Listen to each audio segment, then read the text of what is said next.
ముఖ్యమంత్రి గారి ఆలోచన ఈ రాష్ట్రంలో ఈ ఎలినో ప్రభావం అనేటువంటిది ఎటువంటి పరిస్థితుల్లో డ్రింకింగ్ వాటర్ మీద ఎఫెక్ట్ కాకూడదు.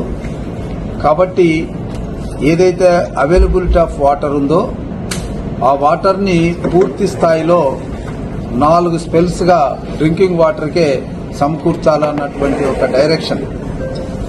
ఆ డైరెక్షన్లో భాగంగానే పత్తిపాడు నియోజకవర్గానికి సంబంధించి 5 రూరల్ మండలాలు ఉన్నాయి.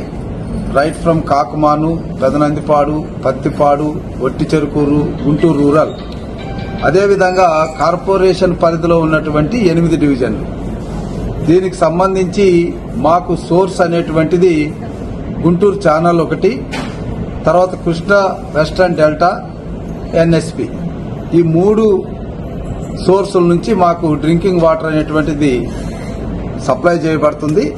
మొత్తం కూడా పత్తిపాడు నియోజకవర్గం మొత్తం కూడా చెరువుల ద్వారా చెరువులకు నీళ్లు నింపుకోవడం, ఆ చెరువుల్లో ఉన్న నీటిని శుద్ధి చేసుకుని మంచినీరు ఇవ్వడం అనేటువంటిది జరుగుతుంది. సో ఇక్కడ 89 చెరువులు ఉన్నాయి ఈ 3 సోర్సుల ద్వారా. ఈ 89 చెరువులకు కూడా ఇప్పుడు దాదాపుగా అంటే మనకు 50% తక్కువగా ఉన్నటువంటి చెరువులు 3 ఉన్నాయి. అట్లాగే 50 నుంచి 75% వరకు 69 ఉన్నాయి. 75 నుంచి 100 వరకు 17 చెరువులు ఉన్నాయి. అంటే వాటరు అలార్మింగ్ సిచ్యువేషన్ ఏం లేదు, కానీ అయితే వాటర్ తక్కువ పడుతుంది అన్నటువంటి ఉద్దేశంతో ముందు చూపుగానే వాటర్ రిలీజ్ చేయడం జరిగింది. 26వ తేదీ డ్యాంలో వాటర్ వదిలారు. ఇంకొక రోజు రేపు ఎల్లుండి లోపల నియోజకవర్గంలోకి వాటర్ ఎంటర్ అవుతుంది. సో ఆ వచ్చినటువంటి వాటర్ని పూర్తి స్థాయిలో ట్యాంకులు 100% నింపుకోవాల్సినటువంటి అవసరం ఉంటుంది. సో ఈ ట్యాంకులు నింపుకునేటటువంటి విషయంలో పైనుంచి కూడా వాటర్ వదిలేటప్పుడు రైతులు వేసుకున్నటువంటి పొలాలకి ఏదైతే పంటలు వేసుకున్నారో దానికి కూడా వాడుకోవడానికి ఎక్కువ అవకాశం ఉంటుంది.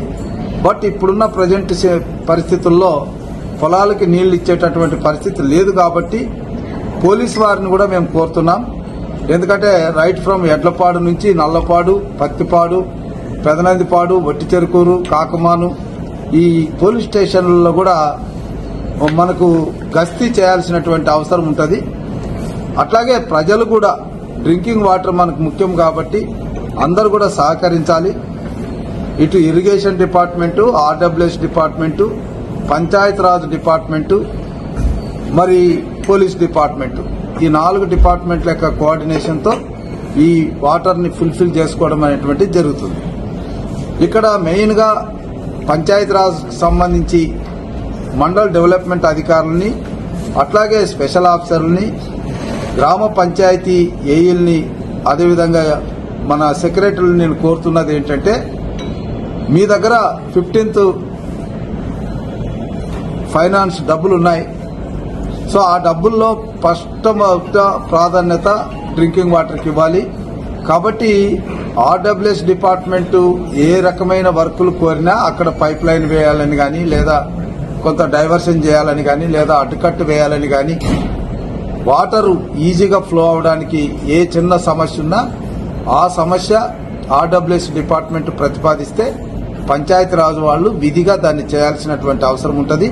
సో దీని మేరకు కూడా ప్రభావం వల్ల వర్షాలు రాకపోవడం అన్నటువంటిది చెరువులో నీళ్లకి ఇబ్బంది లేకుండా డ్రింకింగ్ వాటర్కి సంబంధించి పూర్తి స్థాయిలో ముందస్తు చర్యలో భాగంగానే ఈరోజు ఈ మీటింగ్ ఏర్పాటు చేసుకున్నాం. మరి దీనికి ఇరిగేషన్ డిపార్ట్మెంట్ నుంచి మా ఏసీ గారు వెంకటరత్నం గారు ఉన్నారు. సో ఆయన బాగా అనుభవం ఉన్నటువంటి ఇంజనీర్ కాబట్టి ఆయన ముందుగానే ఈ ప్రాంతంలో ఎవరికి ఇబ్బంది లేకుండా చేయాలని, అట్లాగే ఈ గారు రమేష్ గారు ఉన్నారు ఆర్డబ్ల్యూఎస్ ద్వారా. సో ఆయన కూడా పూర్తి స్థాయిలో మరి ఎక్స్పీరియన్స్ ఉన్నటువంటి ఇంజనీర్లు కాబట్టి ఇద్దరు సమక్షంలో మాకు ఎలాంటి ఇబ్బంది జరగదన్నటువంటి ఆశాభావాన్ని మేము వ్యక్తపరుస్తున్నాం. అదేవిధంగా మాకు స్పెషల్ ఆఫీసర్ సిఇఓ గారు మరి ఆయన యొక్క నేతృత్వంలో కూడా పత్తిపాడుకు ఎలాంటి ఇబ్బంది లేకుండా డ్రింకింగ్ వాటర్ సప్లై అనేటువంటిది జరుగుతుంది.